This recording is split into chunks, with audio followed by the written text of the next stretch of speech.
Hey, what's up guys? In this video I'm gonna tell you why the Swedish people are so good at speaking English. Salut, c'est Aurélien, fondateur du blog Anglais 5 minutes. Le week-end dernier avec ma femme, on était à Stockholm en Suède juste pour visiter, c'était vraiment hyper sympa. Et j'ai pensé à vous parce qu'en fait j'ai été vraiment impressionné. Alors je savais que les Suédois sont forts pour parler anglais, mais j'ai été vraiment impressionné.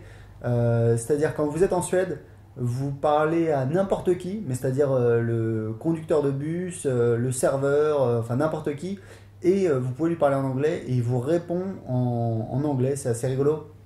Alors moi, ça m'arrivait que les gens me parlaient en suédois et je répondais en anglais et tout de suite, ils me répondaient en anglais, enfin c'était vraiment super. Ce qui m'a impressionné, c'est plusieurs fois j'ai entendu des gens qui parlaient anglais, mais pas des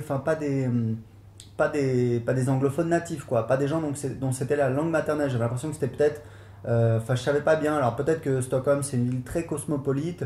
Je crois que c'est une ville qui attire pas mal d'étrangers et pas mal d'immigration. On a vu une manifestation, c'était des Iraniens. Voilà, il y a pas mal apparemment d'étrangers qui sont venus s'installer en Suède. C'est un pays assez cosmopolite. Et en fait, j'ai un petit peu réfléchi et je pense que j'ai découvert en fait les trois raisons pour lesquelles les Suédois sont bons pour apprendre l'anglais. J'en ai parlé même, on a rencontré avec ma femme dans un resto, on a parlé avec deux Suédois qui étaient là, on a commencé à discuter. Et en fait le truc c'est que ils ont confirmé un petit peu ce que je pensais. Première chose, le suédois c'est une langue qui fait partie de la même famille que l'anglais. Ça peut paraître surprenant. Moi j'ai fait de l'allemand, je déteste l'allemand, je suis très mauvais en allemand, mais voilà j'ai fait de l'allemand. Et en fait, en allemand, bienvenue, c'est willkommen. Et en suédois, c'est très similaire, c'est velkommen ou velkomme. Et en anglais, c'est welcome. Donc, évidemment, l'allemand et le suédois sont beaucoup plus proches que l'anglais. Mais l'allemand et le suédois et l'anglais font partie de la même famille. Il y a également, je pense, le danois, le norvégien, enfin, j'en suis pas sûr. Mais voilà, les pays un petit peu du nord de l'Europe sont issus de la même racine.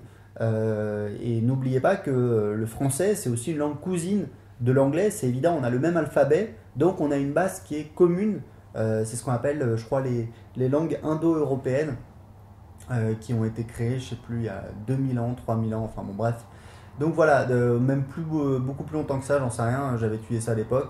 Mais voilà, donc pour vous dire que pour eux, il y a quand même un petit peu plus de proximité, mais c'est pas la seule raison. La deuxième raison, justement, ce Suédois dans le restaurant, il m'expliquait que tous les programmes, enfin pas tous les programmes, ils ont beaucoup de programmes à la télévision qui sont en anglais, c'est-à-dire en anglais, mais même pas sous-titrés. Donc effectivement, on a mis un petit peu la télé, on a vu qu'il y a des programmes en anglais. Donc voilà, ils ont des programmes en entier, des films. Donc du coup, forcément, pour eux, il y a une proximité avec la langue anglaise. Je vous rappelle qu'au XXIe siècle, la chance que vous avez, c'est que vous avez accès à des tonnes de contenus sur Internet. Donc vous pouvez aller sur CNN.com, sur la BBC, vous pouvez chercher sur YouTube des documentaires, des séries, des films. J'en parle suffisamment sur Anglais 5 minutes, mais voilà, ce n'est pas les moyens qui manquent. Aujourd'hui, pour apprendre l'anglais, vous n'avez absolument aucune excuse, puisque sur Internet, vous avez juste une infinité de contenus que vous pouvez écouter. Et puis, la troisième raison, c'était un truc auquel j'avais déjà pensé et ce Suédois justement me l'a dit spontanément. Il m'a dit bah oui mais en fait on est un petit pays. Alors je sais pas combien il y a de Suédois, je pense que ça doit être 10-15 millions à vue de nez. Mais effectivement c'est un petit pays. Donc imaginez vous êtes un petit pays, voilà vous avez beaucoup plus tendance à vous pousser à apprendre une langue étrangère parce que vous savez que voilà si vous voulez sortir de votre pays travailler à l'étranger, faire du business à l'étranger, etc., vous avez besoin d'apprendre une langue étrangère. Et d'ailleurs, moi j'habite au Portugal, et effectivement le Portugal c'est un petit pays, je crois que c'est 9,5 ou 10 millions d'habitants. Et au Portugal, les gens sont très très bons pour parler l'anglais. Alors évidemment, c'est pas tout le monde qui parle anglais, mais de manière générale, les gens sont quand même assez bons au Portugal pour parler anglais. Et je pense que ça vient du fait que voilà, c'est un petit pays et qu'il y a une tradition comme ça un petit peu de regarder ce qui se fait ailleurs, etc.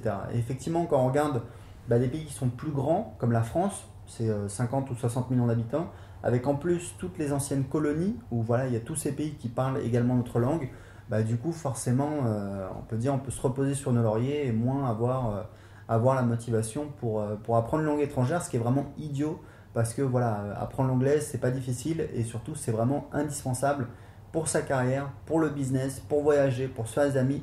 Si vous me suivez, vous savez, j'ai appris l'anglais il y a 10 ans, ça a littéralement changé ma vie.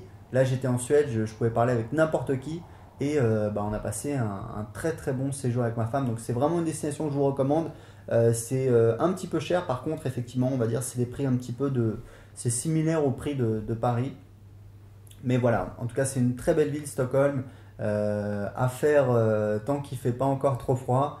Et voilà, et en tout cas, pour apprendre l'anglais, vous avez vu comment font les Suédois, c'est pas sorcier. Vous avez accès à Internet, en quelques minutes par jour, vous pouvez apprendre l'anglais et littéralement changer votre vie. Voilà, bah écoutez, j'ai un cadeau pour vous. Si vous voulez vous inscrire et recevoir plus de conseils gratuitement pour apprendre l'anglais, inscrivez-vous juste en dessous de cette vidéo. À très bientôt.